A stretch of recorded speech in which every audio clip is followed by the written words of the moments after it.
সবসময়ই কাজ করে যায়।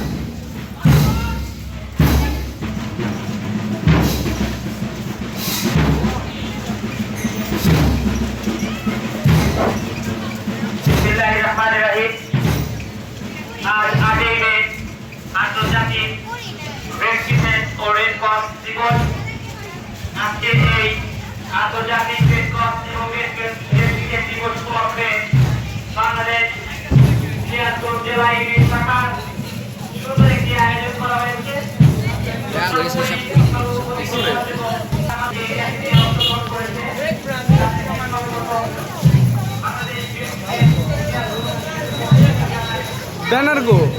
ব্যানার তোলা বাদ দিয়ে বোকা